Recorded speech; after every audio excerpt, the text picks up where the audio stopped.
Sabipun, selamat pagi. Pemirsa Berita Lampung kembali hadir menjumpai Anda. Bersama saya, Iin Hermayani. Sejumlah berita aktual dan beberapa informasi menarik lainnya telah kami siapkan untuk Anda. Berikut berita utama hari ini. Bagaimana dakwaan berhubung dengan demikian maka pembelaan dari penasihat hukum dakwanya. Dua narapidana jaringan gembong narkoba Freddy Pratama divonis hukuman mati. Muhammad Ganjar Bangbalas itu ya, kamu punya hak.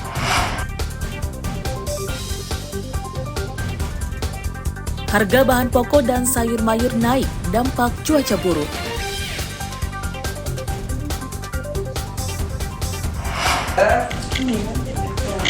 Demam hari ketiga.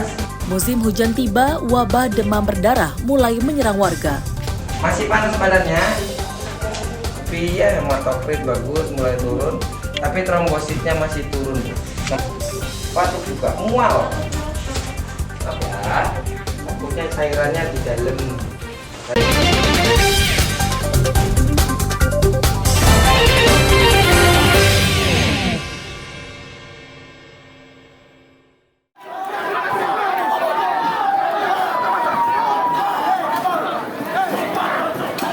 Peringatan Hari Korupsi Sedunia 9 Desember kemarin diwarnai unjuk rasa di depan kantor Pemkab Lampung Utara. Ratusan mahasiswa yang tergabung dalam Himpunan Mahasiswa Islam atau HMI nyaris terlibat keributan dengan polisi yang dipicu massa dilarang masuk ke kantor bupati. Massa kemudian berorasi dan membakar ban. Kericuhan mereda setelah penjabat Bupati Aswarodi menemui massa dan menggelar dialog.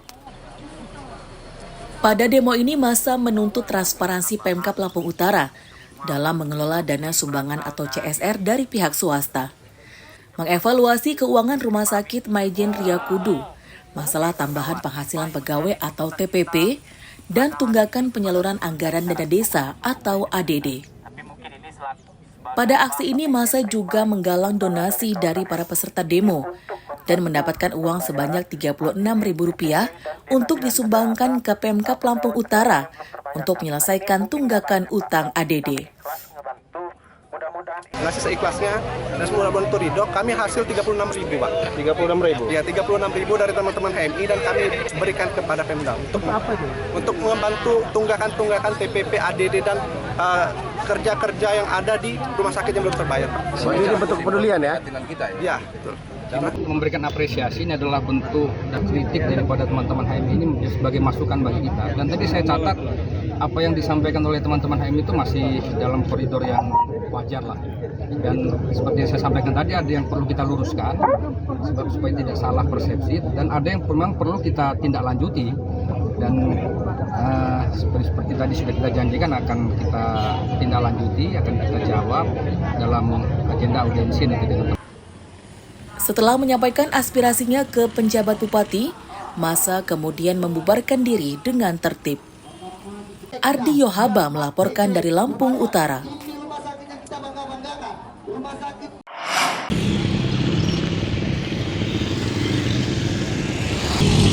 Kasus pembakaran kantor pajak di Kota Bumi, Lampung Utara hingga Senin pagi belum terungkap. Tim Inafis Polres Lampung Utara mendatangi ruangan bagian umum dan kepatuhan internal yang terbakar untuk menyelidiki identitas pelaku melalui sidik jari atau jejak lainnya. Pelaku diduga seorang diri yang masuk ke kantor pajak saat malam hari. Pelaku merusak kunci pintu dan membakar salah satu ruangan di dalam kantor pajak. Akibatnya, ribuan arsip pajak dan uang senilai ratusan juta rupiah ludes terbakar. Ruangan di bagian supa umum di kantor pajak ini telah dibakar.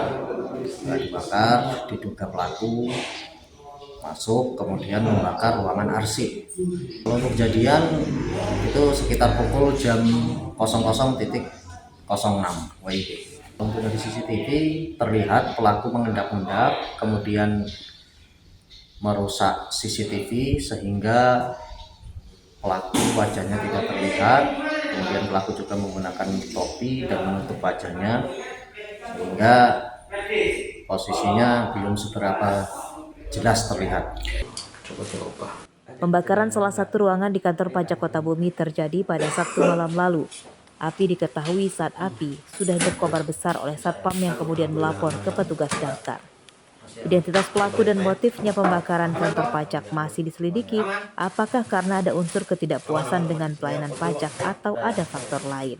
Ardi Haba melaporkan dari Lampung Utara. Kunci lagi diamanin, benar-benar kuncinya. Muhammad Najar Samsuales itu ya, kamu punya hak. Dua narapidana di Lapas Banyu Asin, Sumatera Selatan, Senin pagi divonis hukuman mati oleh Majelis Hakim Pengadilan Negeri Tanjung Karang, Bandar Lampung. Keduanya bernama Zainal Mahdar, warga Riau, dan Nazwar Syamsu, warga Jawa Timur. Kedua terpidana merupakan anggota jaringan narkoba internasional Gembong Freddy Pratama. Keduanya berperan sebagai pengendali pengiriman narkoba dari Malaysia ke Indonesia melalui jalur laut. Peran keduanya terungkap dari hasil pengembangan ditangkapnya Kadafi Alius Abadi yang sudah lebih dulu divonis mati. Tindak pidana tanpa hak melakukan perbuatan permufakatan jahat menjadi perantara dalam jual beli narkotika golongan 1 bentuk bukan tanaman yang beratnya melebihi 5 gram sebagaimana dalam dakwaan penuntut umum.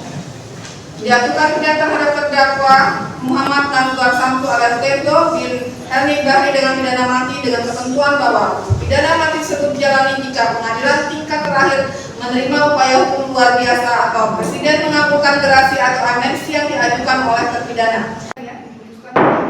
Pihak terdakwa menyatakan akan banding dengan vonis hukuman mati tersebut. Mereka beralasan bukan berperan sebagai pengendali, melainkan hanya sebagai perantara saja atas pengiriman 35 kg sabu-sabu dari Malaysia ke Indonesia. Apalagi yang saya rasa yang terdakwa Nazwar juga kan sudah dihukum mati. Jadi saya merasa itu sudah maksimal. Jadi kalau diberikan hukuman mati walaupun dengan alasan haknya dicabut integrasi atau segala macam, saya rasa itu kan hak dari setiap narapidana dan setiap orang berhak mengajukan itu. Kasus narkoba jaringan Freddy Pratama yang dibongkar Polda Lampung dan Mabes Polri menyeret banyak tersangka, mulai dari kalangan pedagang makanan, pengangguran, selebgram, narapidana hingga mantan Kasat Narkoba Polres Lampung Selatan Andri Gustami. Namun hingga kini, bos narkoba dari jaringan ini, Freddy Pratama, belum tertangkap. Arsadi Saputra melaporkan dari Bandar Lampung.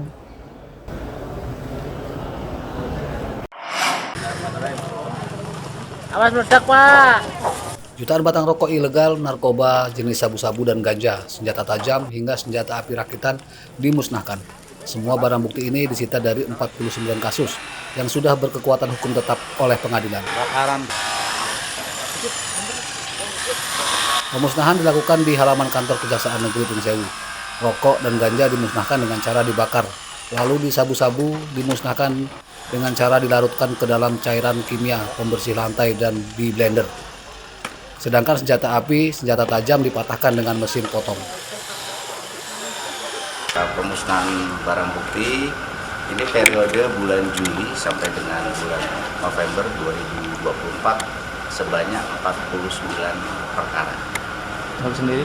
Ya, berdasarkan hasil inventarisasi perkara yang menonjol di Kabupaten Pringsewu adalah perkara narkotika. Jadi pada kesempatan ini 25 perkara narkotika. Selanjutnya ada perkara asusila terhadap anak, kekerasan terhadap anak. Ada peningkatan apa penurunan, Pak, untuk di kasus di Pringsewu ini, Pak? Yang jelas dinamis setiap bulan, dinamis. Kadang narkotika, kadang lagi kekerasan terhadap anak. Kejari Pringsewu berjanji terus berkomitmen memberantas semua jenis kriminalitas. Masyarakat juga diimbau tidak bermain-main dengan tindak kejahatan, karena hukum tegas akan diberikan. Asep Saifullah melaporkan dari Pringsewu. Banyak loh.